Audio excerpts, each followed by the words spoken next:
ঘূর্ণিঝড় রিমালের প্রভাবে রোববার দুপুর থেকেই ঝোড়ো বাতাস, বৃষ্টি ও জলোচ্ছ্বাসে প্লাবিত হয় নিচু এলাকা। এ সময় কলাপাড়ায় জোয়ারের পানিতে ভেসে যায় এক জেলে।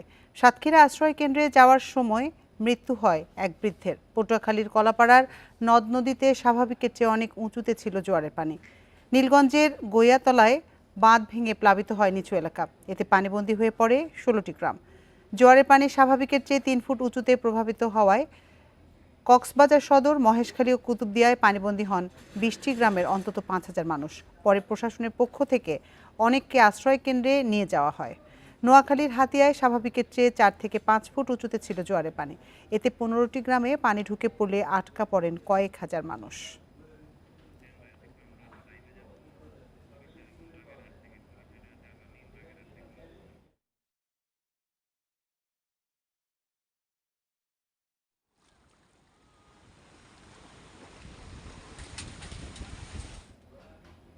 ঘূর্ণিঝড় রিমালের প্রভাব নিয়ে জানাতে বরিশাল ও বাগেরহাট থেকে আমাদের সাথে যোগ দিচ্ছেন সহকর্মীরা। শুরুতে যাচ্ছি বরিশালে, সেখানে আছেন সহকর্মী আলামিন। আলামিন, এই মুহূর্তে সবশেষ পরিস্থিতি কি দেখছেন? ঘূর্ণিঝড়ের প্রভাব আসলে কতটা? আসলে এই মুহূর্তে বরিশালে প্রচুর হচ্ছে এবং বাতাসের গতিবেগ কিন্তু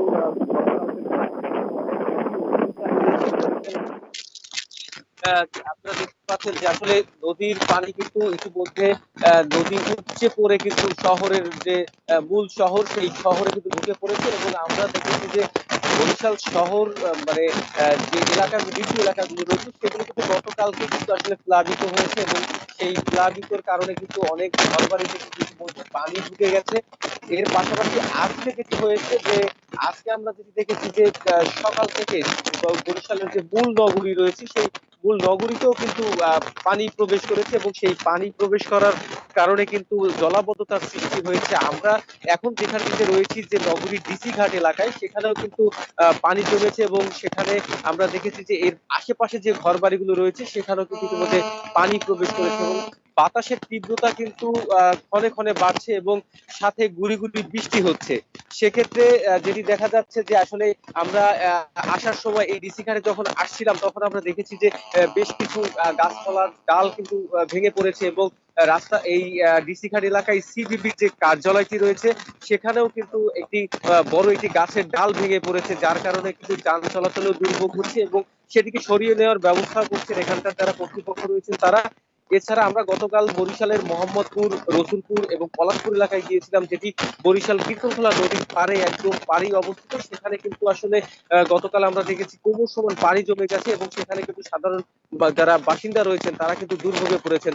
গতকাল রাতে আমরা দেখেছিলাম বরিশালের যে জেলা প্রশাসক শহীদুল ইসলাম রয়েছেন তিনি কিন্তু বরিশালের বিভিন্ন এলাকা পরিদর্শন করেছেন এবং তিনি সাধারণ মানুষের খোঁজ খবর নিয়েছেন এবং পানি কি হারে বাড়ছে সেটিও কিন্তু খোঁজ খবর নিচ্ছেন এবং যারা নিরাপদ আশ্রয় কেন্দ্রে এখনো যায়নি তাদেরকে আশ্রয় কেন্দ্রে নেওয়ার জন্য তিনি বিভিন্ন ভাবে প্রচার প্রচারণা যারা চালিয়েছেন তাদের সাথে কথা বলেছেন, ভিডিও কথা বলেছেন। আমরা গতকালকে রসুলপুরে গিয়েছিলাম, সেখানে আমরা বলেছিলাম যে আসলে তারা এখনো কেন নিরাপদ আশ্রয় কেন্দ্রে যাচ্ছেন না। তখন কিন্তু তারা বলেছেন যে আসলে তাদের ঘর বাড়িতে যে আসবাবপত্র যে মালামাল রয়েছে সেই মালামালের চিন্তা করেই কিন্তু তারা তাদের নিরাপদ আশ্রয় কেন্দ্রে যাচ্ছেন না। তারা বলছেন যে চুরির ভয়ে কিন্তু তারা যাচ্ছেন না, কিন্তু আইন শৃঙ্খলা বাহিনীর পক্ষ থেকে কিন্তু নিশ্চিত করা হয়েছে যে যারা নদী পাড়ে রয়েছেন এবং তাদেরকে নিরাপত্তা দেওয়ার জন্য কিন্তু আইন শৃঙ্খলা বাহিনীর সদস্যরা নিয়োজিত রয়েছেন এবং তারা সার্বক্ষণিক দায়িত্ব পালন করছেন। তারপরেও যারা নদী পাড়ে যারা বাসিন্দা রয়েছেন তাদেরকে আমরা দেখেছি তাদের একটি অনীহা রয়েছে। সেই অনীহার কারণে কিন্তু তারা এখনো সেই তাদের যে আশেপাশের যে আশ্রয় কেন্দ্র রয়েছে সেখানে কিন্তু তারা যায়নি।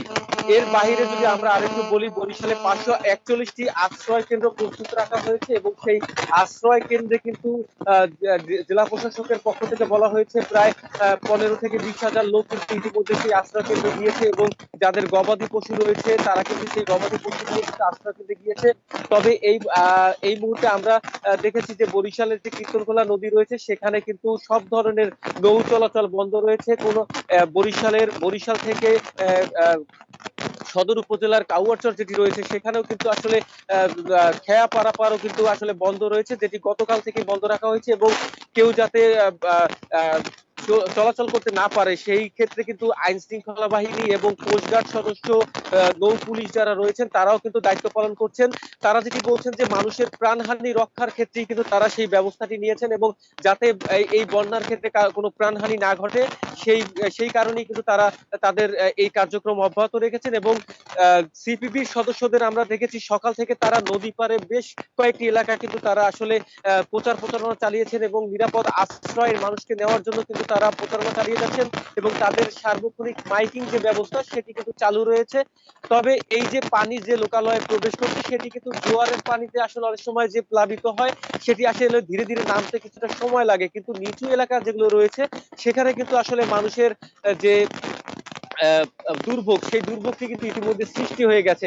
আমরা যদি দেখানোর চেষ্টা করি, আসলে কীর্তনখোলা নদীর যে মোহনাটিতে আমরা রয়েছি সেখানে কিন্তু আসলে আমার কাছ থেকে কিন্তু আসলে যেখানে গেটটি দেখা যাচ্ছে সেই গেট পর্যন্ত কিন্তু একটি সিঁড়ি রয়েছে, সেই সিঁড়ি থেকে কিন্তু আর সামনে আরেকটি পোস্ট দেখা যাচ্ছে, সেখানে কিন্তু সেই পর্যন্ত যাওয়া যায়। কিন্তু এখন যে হারে বৃষ্টি হচ্ছে এবং যে দমকা হাওয়া বইছে, বাতাস কিন্তু প্রচুর, যার ফলে কিন্তু আসলে সেই পর্যন্ত যাওয়া যাচ্ছে না। এবং শহরে যে লোকালয়ে পানি ঢুকেছে সেখানেও কিন্তু আসলে প্রায় হাঁটু সমান পানি বলা যাবে, এবং অনেক দোকানপাট যে বাজার সেটি কিন্তু বন্ধ রয়েছে। আমি যেখানে রয়েছি তার পাশে কিন্তু একটি পাইকারি বাজার রয়েছে, সেই পাইকারি বাজারে আমরা দেখেছি প্রতিদিনের মতো আজকে কিন্তু সেই পাইকারি বাজারটিও বন্ধ রয়েছে, সেখানে কিন্তু মালামাল সরবরাহ আনা নেওয়া কিন্তু কাজ বন্ধ রয়েছে, যার কারণে কিন্তু এই বাজারের সরবরাহ কম থাকার কারণে কিন্তু আসলে পণ্যের দাম বাড়ারও একটি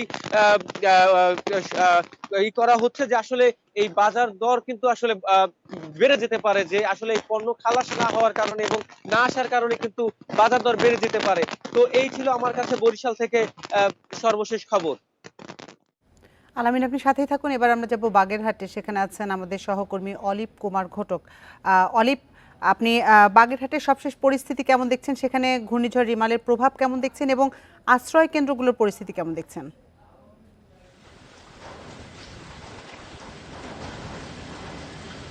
দেখুন, ঘূর্ণিঝড় রেমালের প্রভাবে আপনার গতকালকের কথা বলি, গতকালকে দুপুরে যে জোয়ার হয়েছিল সেই জোয়ারে কিন্তু বাগেরহাটের প্রধান নদ নদীতে কিন্তু পানির উচ্চতা ছিল অনেক বেশি স্বাভাবিক জোয়ারের থেকে, যেটাকে বিপদ সীমার উপরে দিয়ে প্রবাহিত হচ্ছিল, এমনটাই কিন্তু পানি উন্নয়ন বোর্ড বলছিল। বাগেরহাটের ভৈরব নদী, পানগুচি নদী, পশুন নদী এবং বলেশ্বর নদী, এই বলেশ্বর নদীতে কিন্তু 2 থেকে 5 ফিট পর্যন্ত পানি কিন্তু কালকে দুপুরের জোয়ারে ছিল। এবং এটা যখন বিকালের থেকে যখন আপনার গুড়ি গুড়ি বৃষ্টি, সেই সাথে দমকা হাওয়া, এবং সেই রাত যখন হতে থাকে তখন কিন্তু দমকা হাওয়ার সাথে ঝোড়ো হাওয়া, বৃষ্টি এইটা কিন্তু বাড়তে থাকে। এই এলাকার মানুষের কিন্তু দুর্ভোগে দুপুরবেলা যে জোয়ার হয়েছিল সেই জোয়ারে কিন্তু বাগেরহাট সদর উপজেলার শহর, উপকূলীয় বিশেষ করে শরণখোলা, মোরেলগঞ্জ, রামপাল এবং মোংলা এই সব অঞ্চলে কিন্তু নিম্নাঞ্চল, বিশেষ করে নিম্নাঞ্চল এলাকায় কিন্তু কোথাও নদীর বাঁধ উপচে, নদীর তীরবর্তী বাঁধ উপচে কিন্তু লোকালয়ে পানি প্রবেশ করেছে, এবং সেই পানি কিন্তু পানিতে মানুষ বন্দী হয়ে পড়ে। আমি কথা বলেছিলাম বাগেরহাটের জেলা প্রশাসকের সাথে। জেলা প্রশাসক যেমনটি জানিয়েছেন যে এই সমস্ত যে এলাকাতে ক্ষতিগ্রস্ত হচ্ছে সেই সমস্ত এলাকাতে কিন্তু মানুষকে সরিয়ে নেওয়ার কাজ কিন্তু তারা শুরু থেকে গতকালকে থেকেই করছিল। এবং সাইক্লোন শেল্টার, বাগেরহাটের যে সাইক্লোন শেল্টার তৈরি করা হয়েছিল 359টি, সেই 359টিতে গতকাল রাত 9টা পর্যন্ত 70,000-এর মতন মানুষ সেই সাইক্লোন শেল্টারগুলোতে কিন্তু অবস্থান নিয়েছে।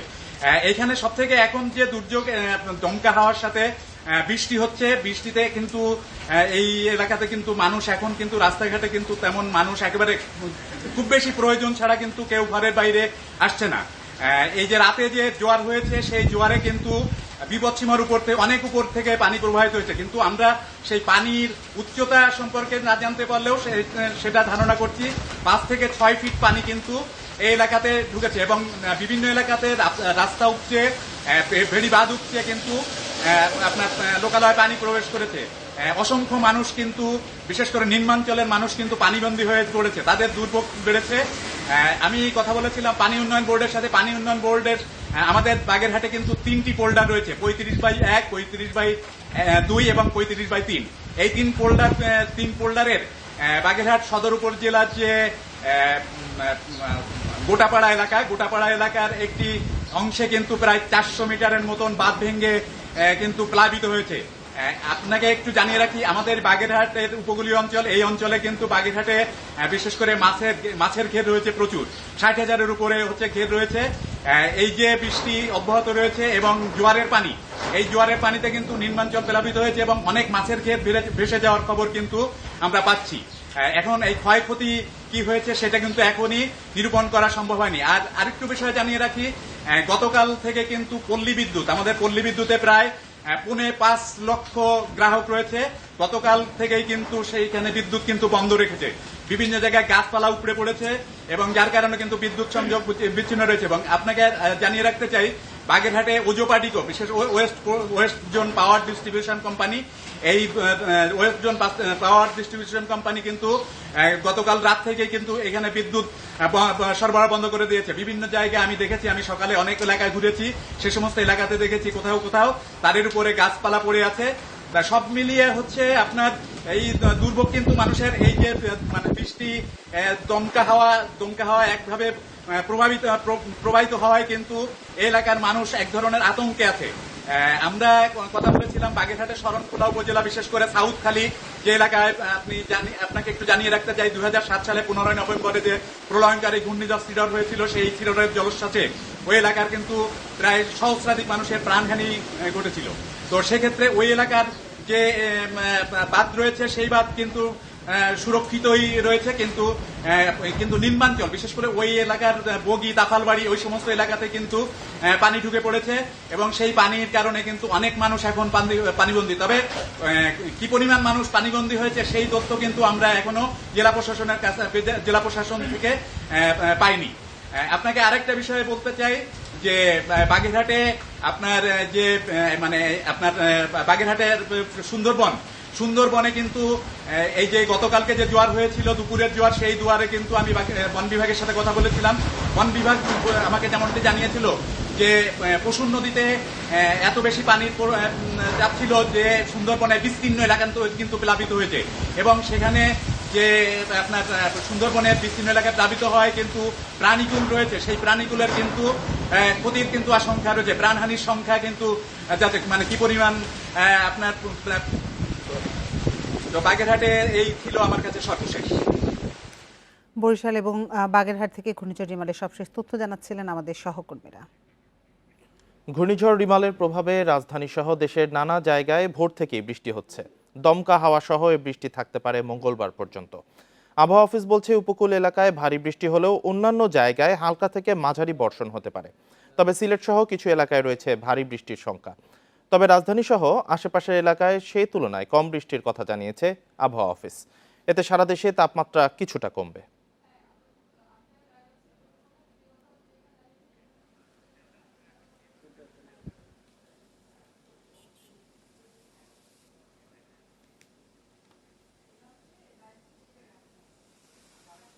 এ বিষয়ে আরো জানাতে রাজধানী হাতিরঝিল থেকে যোগ দিয়েছেন সহকর্মী মাহমুদ শরীফ।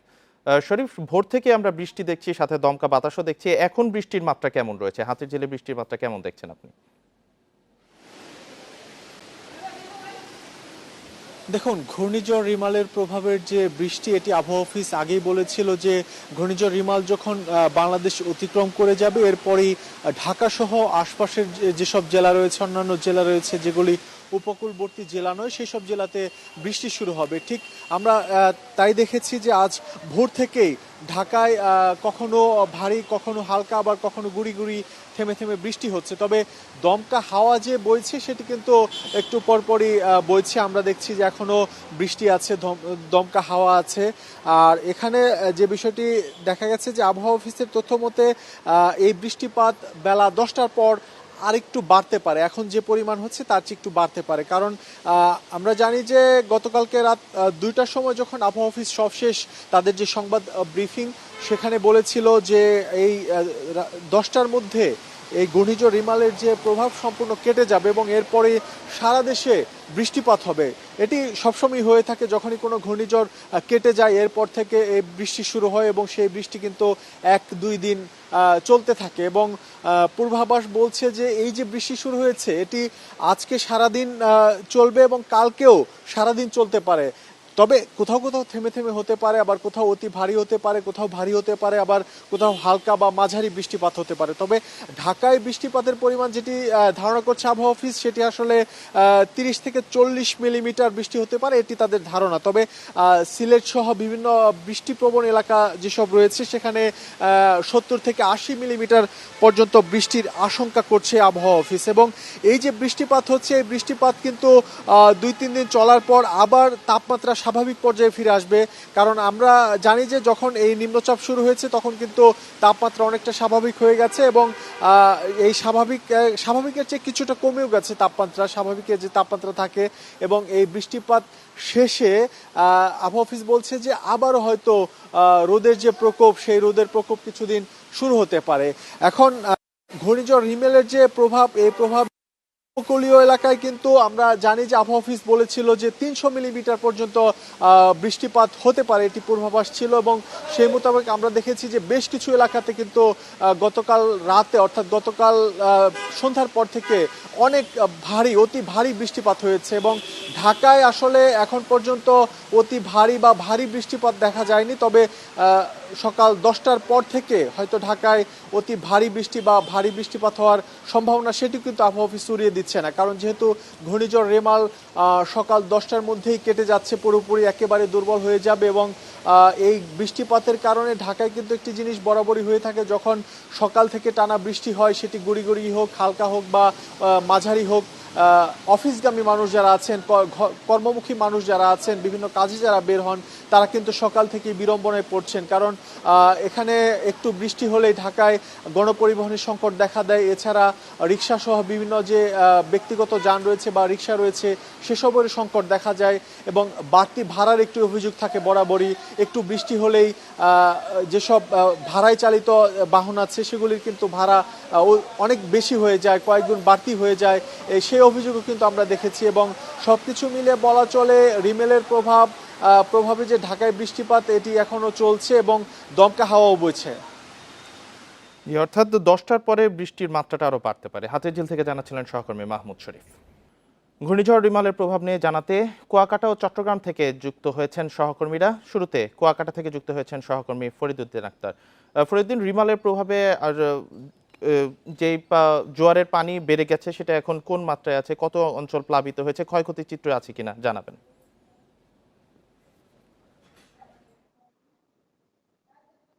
উপকূল অতিক্রমরত ঘূর্ণিঝড় রিমালের প্রভাবে কুয়াকাটা এলাকায় বর্তমানে ঝড়ো হওয়া বইছে।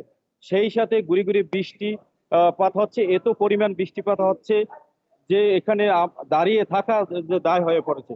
আমি এই মুহূর্তে দাঁড়িয়ে আছি কুয়াকাটা জিরো পয়েন্টের কাছাকাছি। এখানে যে পরিমাণ বাতাস বইছে, গত তা আমাদের বলা, আপনি দেখতে পাচ্ছেন কি পরিমাণ যে বাতাসের চাপ রয়েছে। গতকাল রাতে জোয়ারের ঘূর্ণিঝড় রিমেলের প্রভাবে নদ নদীর পানির উচ্চতা, নিম্ন অঞ্চল প্লাবিত হয়েছে, বেড়িবাঁধ বিধ্বস্ত হয়েছে, আমরা খবর পেয়েছি। বেড়িবাঁধে গতকাল রাতে কুয়াকাটা সৈকতের বেশ কিছু ঘরের টিনের চালা উপড়ে পড়েছে।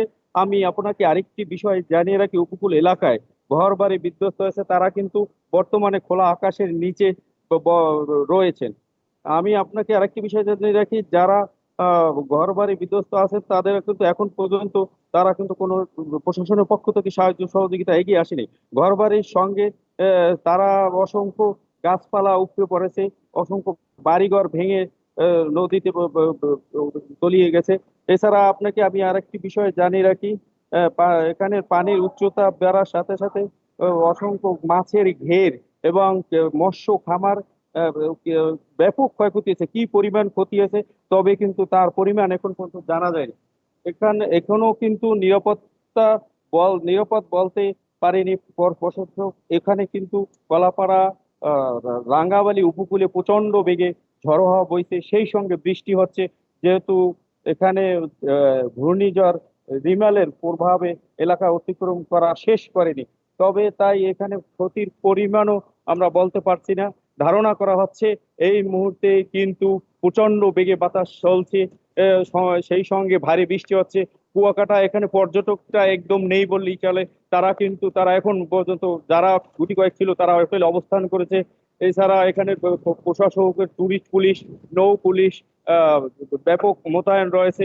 এছাড়া যে মানুষজন আছেন যারা তারা আসলে কি অবস্থায় আছেন? তারা কি পর্যাপ্ত পাচ্ছেন কিনা? তাদের যে খাবার পানি এগুলো বিশুদ্ধকরণ ট্যাবলেট এগুলো সবকিছু তারা পাচ্ছেন কিনা ঠাক মতো?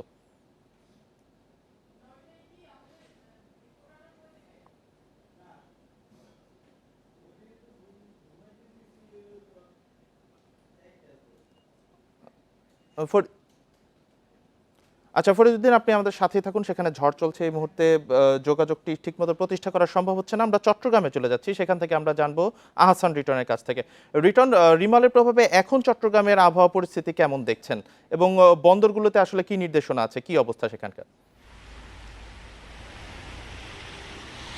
দেখুন, চট্টগ্রাম বন্দর এবং চট্টগ্রাম বিমানবন্দর দুই জায়গাতে আসলে এখনো পর্যন্ত বিমান ওঠানামা এবং চট্টগ্রাম বন্দরের যে স্বাভাবিক কার্যক্রম সেটি এখনো পর্যন্ত আসলে বন্ধ রয়েছে। আমরা গতকালকে রিমেল, ঘূর্ণিঝড় রিমেল যেদিন ছিল, অর্থাৎ গতকালকে সকাল থেকে রিমেলের আমরা কোনো প্রভাব দেখিনি। অর্থাৎ চট্টগ্রাম শহরে এই মুহূর্তে গতকালকে এখানে আসলে রোদ ছিল, একেবারেই আলো ঝলমলে একটি পরিবেশ ছিল। কিন্তু আমরা দেখছি যে আজকে ভোর 4টার পর থেকে চট্টগ্রামে হঠাৎ করেই বৃষ্টি শুরু হয়েছে এবং সেই বৃষ্টি একেবারে প্রবল আকার ধারণ করেছে। আপনি যদি এই মুহূর্তে দেখেন যে একেবারে বৃষ্টির জন্য কোথাও কিছু দেখা যাচ্ছে না। আমরা এটি নিয়ে কথা বলেছিলাম আবহাওয়া অধিদপ্তরের সঙ্গে। তারা যেটি বলছে সেটি হচ্ছে আজকে সারাদিন এবং আগামীকালকেও ভারী অথবা হালকা বৃষ্টিপাত চলবে এবং সেই কারণে মানুষের যে দুর্ভোগ সেটি কিছুটা ঊর্ধ্বগতির দিকে থাকবে।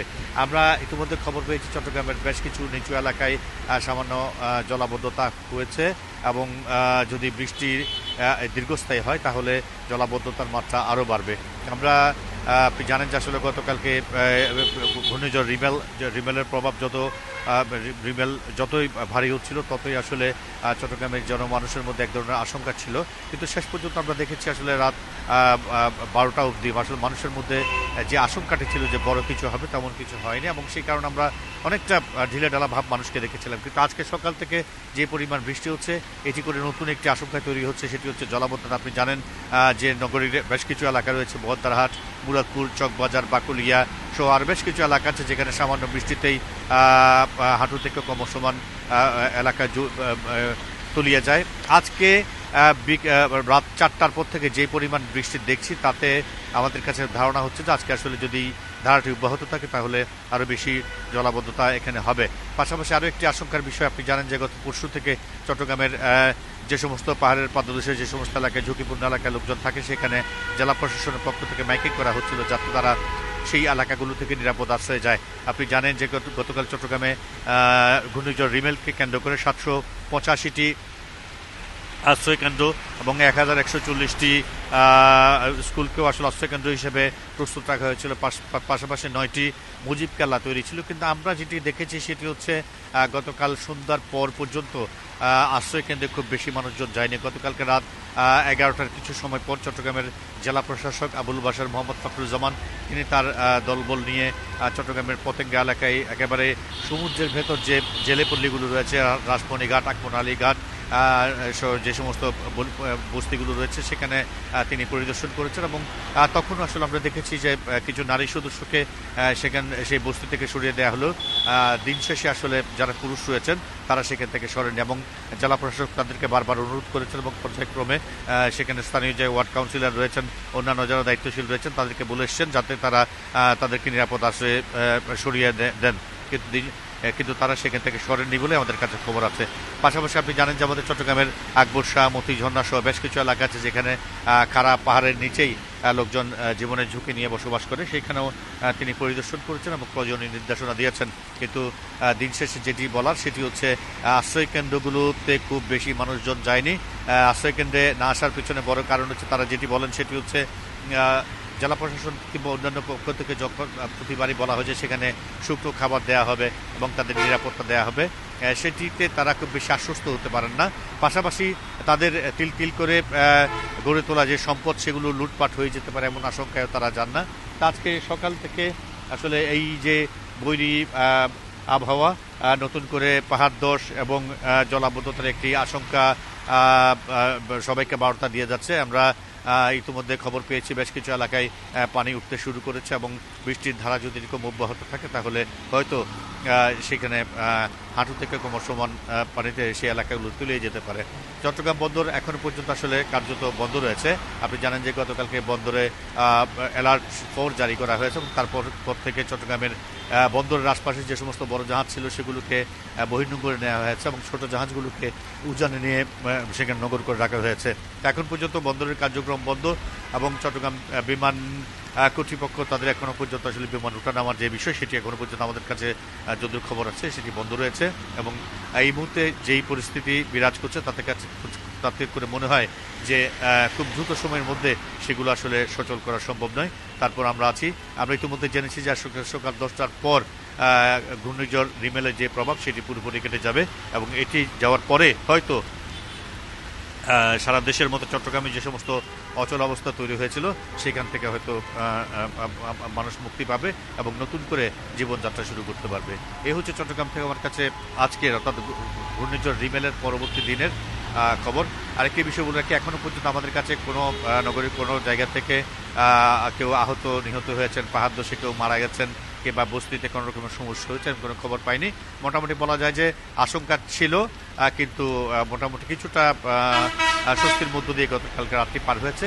আজকে যদি বৃষ্টি এই অযোধ্যারাই পড়তে থাকে তাহলে জলাবদ্ধতা এবং পাহাড় ধস দুটোর আশঙ্কাই সমানভাবে থেকে যাবে। কুয়াকাটা ও চট্টগ্রাম থেকে ঘূর্ণিঝড় রিমালের প্রভাব নিয়ে জানাচ্ছিলেন সহকর্মীরা। পূর্ণ শক্তি নিয়ে উপকূল অতিক্রম করছে প্রবল ঘূর্ণিঝড় রিমাল। এ সময় ঘন্টায় এর সর্বোচ্চ গতিবেগ ছিল পটুয়াখালীর খেপুপাড়ায় 111 কিলোমিটার। তবে কম গতির কারণে এই ঝড় স্থায়ী হয়েছে বেশিক্ষণ। আজ সকাল 10টা নাগাদ ঝড়টি পুরোপুরি দুর্বল হয়ে যাবে বলে জানিয়েছে আবহাওয়া অফিস। তবে ঝোড়ো হাওয়া সহ বৃষ্টি থাকতে পারে মঙ্গলবারও।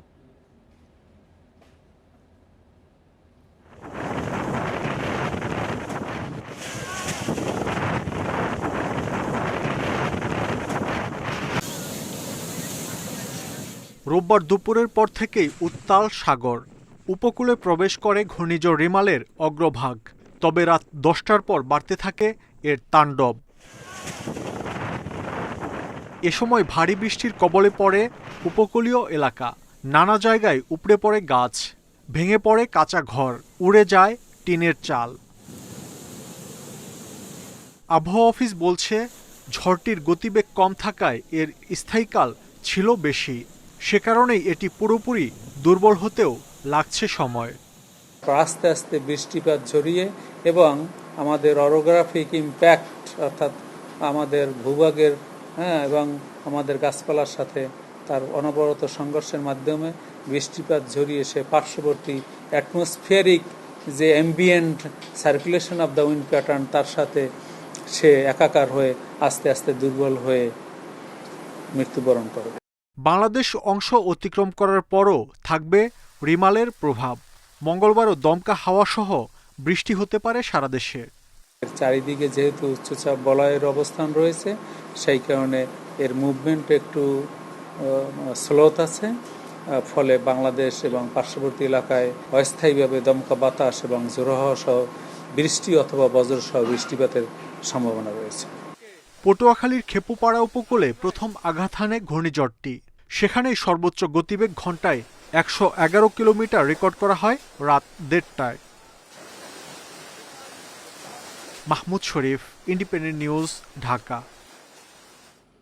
এদিকে ঘূর্ণিঝড় রিমালের কারণে পায়রা ও মোংলা সমুদ্র বন্দরে 10 নম্বর মহাবিপদ সংকেত এবং চট্টগ্রাম ও কক্সবাজারে 9 নম্বর মহাবিপদ সংকেত সকাল পর্যন্ত বহাল রেখেছে আবহাওয়া অফিস। সতর্কতার অংশ হিসেবে বন্দরের বহির্নোঙর ও জেটিতে পণ্য ওঠানামা বন্ধ রাখা হয়েছে। এছাড়া বন্দরের কি গ্যান্ট্রি ক্রেন, পন্টুন সহ যন্ত্রপাতি সুরক্ষায় প্রয়োজনীয় ব্যবস্থা নেওয়া হয়েছে। তথ্য সমন্বয়ে চট্টগ্রাম বন্দরে 4টি ও মোংলা বন্দরে 1টি কন্ট্রোল রুম চালু রয়েছে। বহির্নোঙরে থাকা বড় জাহাজগুলোকে গভীর সাগরে গিয়ে নিরাপদে থাকতে ও বন্দরের সঙ্গে সার্বক্ষণিক যোগাযোগ ও প্রয়োজনীয় নির্দেশনা অনুসরণের নির্দেশ দেওয়া হয়েছে।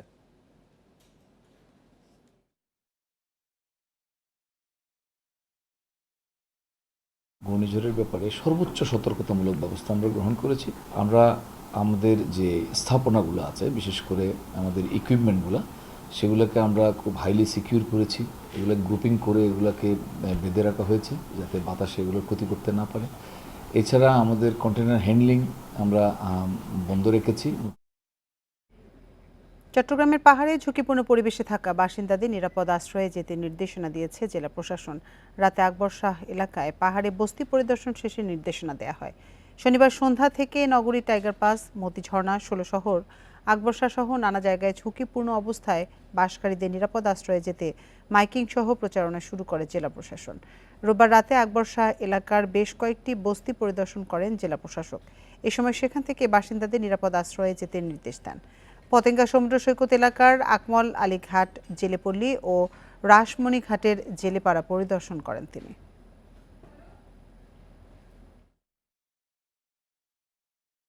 আমাদের এটা একটা চ্যালেঞ্জ যে লোকজনকে বুঝিয়ে নামে নিয়ে আসা। তো আমরা গতকাল থেকেই চেষ্টা করে যাচ্ছি। গতকালে কিন্তু অনেকেই আশ্রয় কেন্দ্রে এসেছিলেন, কিন্তু আজকে দিনের বেলা আবার রোদ দেখে অনেকে বাসায় চলে গেছেন। তো আমরা তাদেরকেও বিকালবেলা নামিয়ে আনা হয়েছে।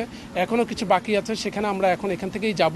সেখানে আমাদের অফিসাররা কাজ করছেন, ভলান্টিয়াররা কাজ করছেন। উপকূলীয় এলাকায় ৩ দিন ধরে কাজ করছে কোস্টগার্ড। ঘূর্ণিঝড় শেষে ক্ষতিগ্রস্তদের ত্রাণ দেওয়া শুরু হবে বলে জানিয়েছেন স্বরাষ্ট্রমন্ত্রী আসাদুজ্জামান খান কামাল। রোববার সচিবালয়ে তিনি আরও বলেন, আশ্রয় কেন্দ্রের নিরাপত্তায় মাঠে আছেন র্যাব ও পুলিশ। তাদের সঙ্গে যোগ দিয়েছে নৌ পুলিশও। ফায়ার সার্ভিসের ৫,০০০ কর্মীকে প্রস্তুত রাখা হয়েছে। আর দুর্গত এলাকায় ফায়ার সার্ভিসের ৩টি স্টেশনকে আশ্রয় কেন্দ্র হিসেবে প্রস্তুত করা হয়েছে। মন্ত্রী আরও জানান, স্বরাষ্ট্র মন্ত্রণালয়ের একটি কন্ট্রোল রুম খোলা হয়েছে, যেখান থেকে সব ধরনের জরুরি সেবা নিশ্চিত করা হবে।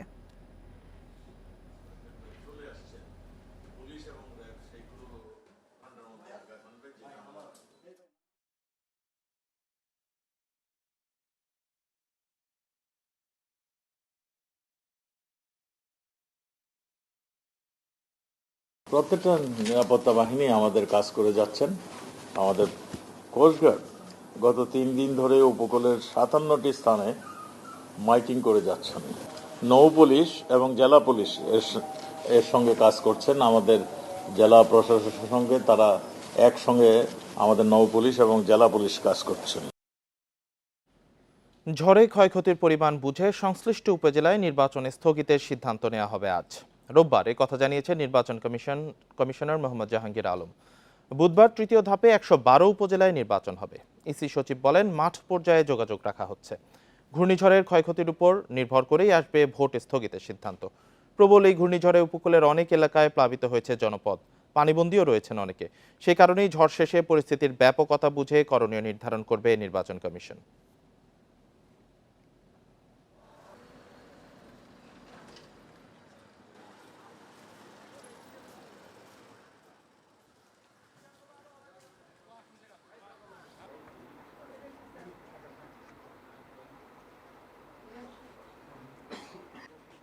আমরা যদি ঘূর্ণিঝড় বড় আকারে আঘাত হানে, ক্ষয়ক্ষতি হয়ে থাকে, তাহলে সেখানে একটু বাস্তবতার আলোকে নির্বাচন পিছানোই হতে পারে। এখন এটা মূলত ঘূর্ণিঝড়ের মাত্রা, ক্ষয়ক্ষতি এর উপর বিবেচনা করে কমিশন সিদ্ধান্ত নেবে।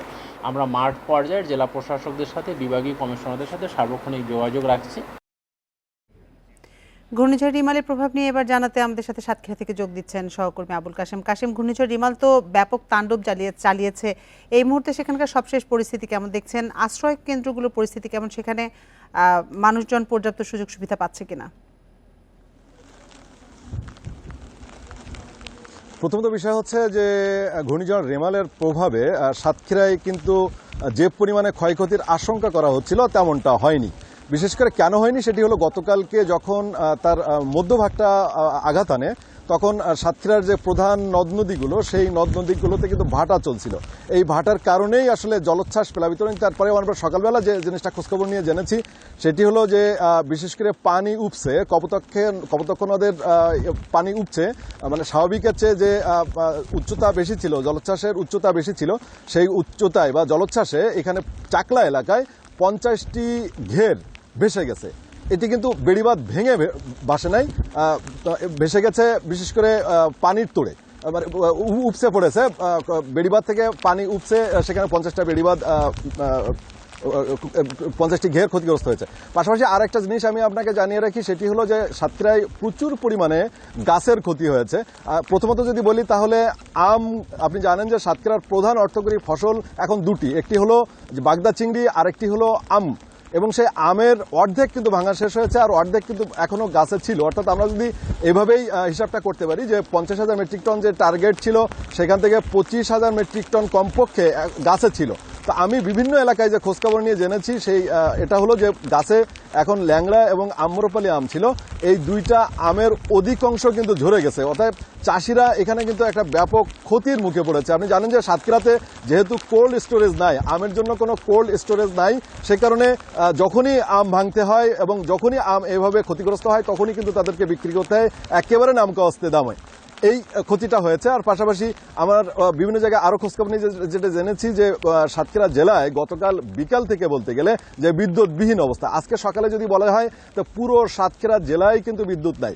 আর এই ছোটখাটো আরো যে ক্ষতিগুলো হয়েছে সেটা হলো, আমি এখন যেখানে দাঁড়িয়ে আছি এটা হলো কপোতাক্ষ নদের তীর, যার ওই পাশে রয়েছে খুলনার কয়রা।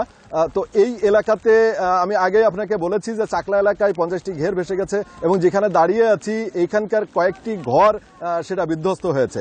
এই ছাড়া মোটামুটি সাতক্ষীরায় বড় ধরনের কোনো ক্ষতি হয়নি। তবে আবহাওয়া অফিসের সঙ্গে আমি কথা বলেছিলাম, আবহাওয়া অফিস থেকে যেটা জানানো হচ্ছে যে আজকে সারা দিনই কিন্তু বৃষ্টিপাত এবং এই বাতাস দমকা হওয়া অব্যাহত থাকবে। এবং সেক্ষেত্রে আমি স্থানীয়দের কাছ থেকে যেটা শুনছিলাম যে এই নদ নদীগুলোতে, আপনি জানেন যে সাতক্ষীরায় দুটা সবচেয়ে বড় নদ, একটি হলো খলপিটুয়া এবং আরেকটা হলো কপোতাক্ষ। এই নদ কপোতাক্ষ এবং খলপিটুয়ার যে নদের যে জোয়ার, এই জোয়ার কিন্তু শুরু হবে 10টার পরে।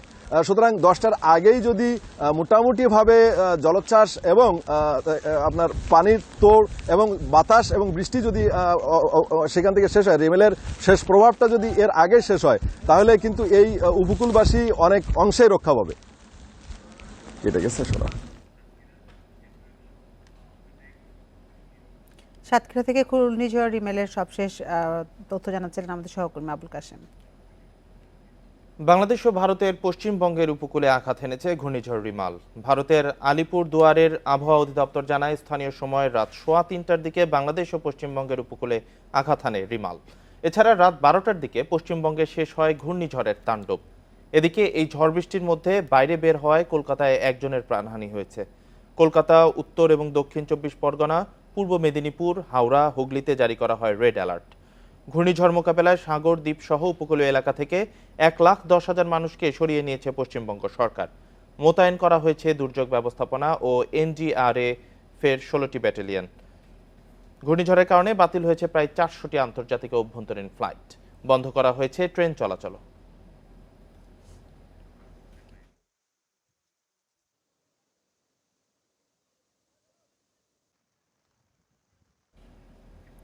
বঙ্গোপসাগরে মে মাসে বাড়ছে ঘূর্ণিঝড়ের প্রকোপ। দুই যুগে এ মাসে 9টি প্রলয়ঙ্কারী ঝড় হয়েছে। এই দুর্যোগের সম্পদের ব্যাপক ক্ষয়ক্ষতি হলেও কমেছে প্রাণহানি। আবহাওয়াবিদরা বলছেন ঘূর্ণিঝড়ের পূর্বাভাস এখন অন্তত 5 দিন আগে দেওয়া হয়, তাই নিরাপদে থাকার প্রস্তুতি আগের তুলনায় বেশি সময় পাওয়া যাচ্ছে। 2018 সালের 3 মে মিয়ানমার উপকূলে আঘাত হানে ঘূর্ণিঝড় নার্গিস। এর খুব একটা প্রভাব পড়েনি বাংলাদেশে। 2009 সালের 25 মে আঘাত হানে ঘূর্ণিঝড় আইলা। পশ্চিমবঙ্গ ও খুলনার উপকূলে ঘণ্টায় এর বাতাসের গতিবেগ ছিল সর্বোচ্চ 70 থেকে 90 কিলোমিটার। সেবার প্রাণহানি ঘটে 193 জনের। ঘূর্ণিঝড় মহাসেন নোয়াখালী চট্টগ্রাম উপকূলে আঘাত করেছিল 2013 সালের 16 মে। এ সময় মৃত্যু হয় 17 জনের।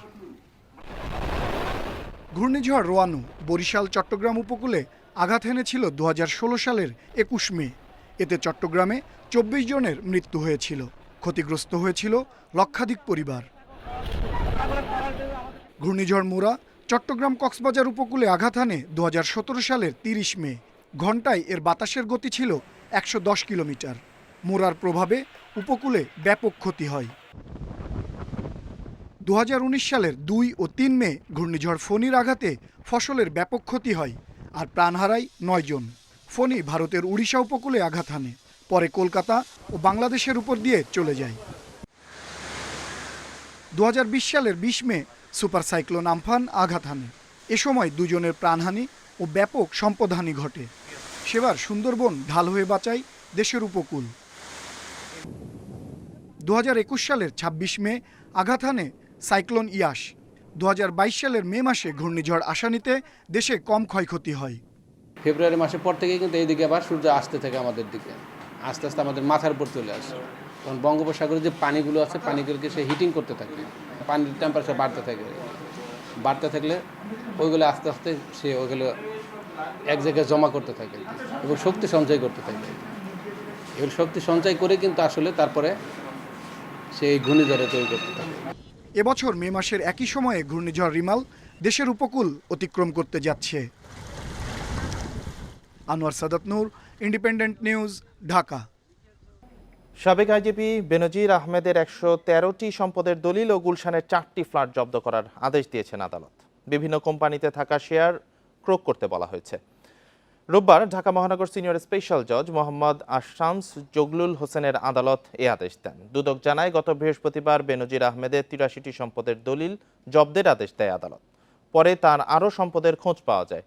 দুদক আবেদন করলে আদালত সেসব সম্পদ ক্রোকের আদেশ দেয়। এর মধ্যে রয়েছে বেনজির আহমেদ, তার স্ত্রী জিশান মির্জা, বড় মেয়ে ফারহিন রিস্তা এবং ছোট মেয়ে তাসিন রাইসার নামে থাকা সম্পত্তি।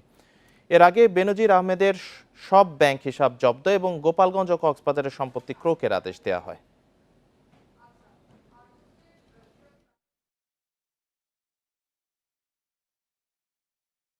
অনুসন্ধান চলাকালীন সময়ে যদি ওনার আরও কোনো কিছু সম্পত্তির তথ্য আসে, সে সমস্ত সম্পত্তিও কী করা হবে সেগুলির বিষয়ে কমিশন সিদ্ধান্ত নেবে। এখানে টোটাল বিষয়টা হলো কমিশনের সিদ্ধান্তের উপরে নির্ভরশীল। কমিশন সিদ্ধান্ত নিয়ে যা যা করার জন্য যে প্রসেস অনুযায়ী, আইন অনুযায়ী যা করার জন্য বলবে, আমরা অ্যাজ এ পাবলিক কমিশনের রিপ্রেজেন্টেটিভ হিসাবে আমরা সেই অনুযায়ী ব্যবস্থা নিব। 2024 সালের মধ্যে $80 বিলিয়ন লক্ষ্যমাত্রা পূরণ হচ্ছে না। এরপরও 2026-27 অর্থ বছরে $11,000 কোটি রপ্তানির লক্ষ্য নির্ধারণ করেছে সরকার। অর্থনীতিবিদরা বলছেন, কেবল পোশাক খাত নির্ভর রপ্তানিতে বছরে 20% প্রবৃদ্ধি অর্জন সম্ভব নয়। আর ব্যবসা সহায়ক পরিবেশ ও নীতি সহায়তার দাবি ব্যবসায়ীদের। বিশ্বের পোশাক বাজারে দ্বিতীয় বৃহৎ রপ্তানিকারক দেশ বাংলাদেশ।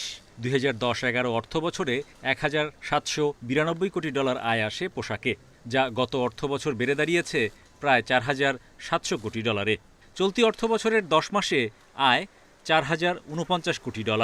তথ্য পর্যালোচনায় দেখা যায়, গত এক যুগে মোট রপ্তানি অনুপাতে পোশাকের আয় 78 থেকে বেড়ে 85% ছাড়িয়েছে। এমন বাস্তবতায় 2026-27 অর্থ বছর নাগাদ সরকার নির্ধারিত রপ্তানি আয়ের লক্ষ্য পূরণে পোশাক খাত থেকেই প্রয়োজন হবে কমপক্ষে $9,000 কোটি। যে ইনস্টলড ক্যাপাসিটি আছে $80 বিলিয়ন, বাট যেহেতু কাস্টমাররা আসছে না, ব্র্যান্ডিং বলি কিংবা আমাদের যে গভর্নমেন্টের যে ইজ অফ ডুইং বিজনেস বলি বা সহায়তা বলি, সেটা যেহেতু ইনাফ সাপোর্ট করছে না, কিছুটা আনইউটিলাইজড ক্যাপাসিটি রয়ে যায়। স্থানীয় কাঁচামাল নির্ভর পাট শিল্পের রপ্তানি এক যুগ ধরে $100 কোটি নিচে। সেই সঙ্গে চামড়া ও চামড়াজাত পণ্যের রপ্তানিও কমছে।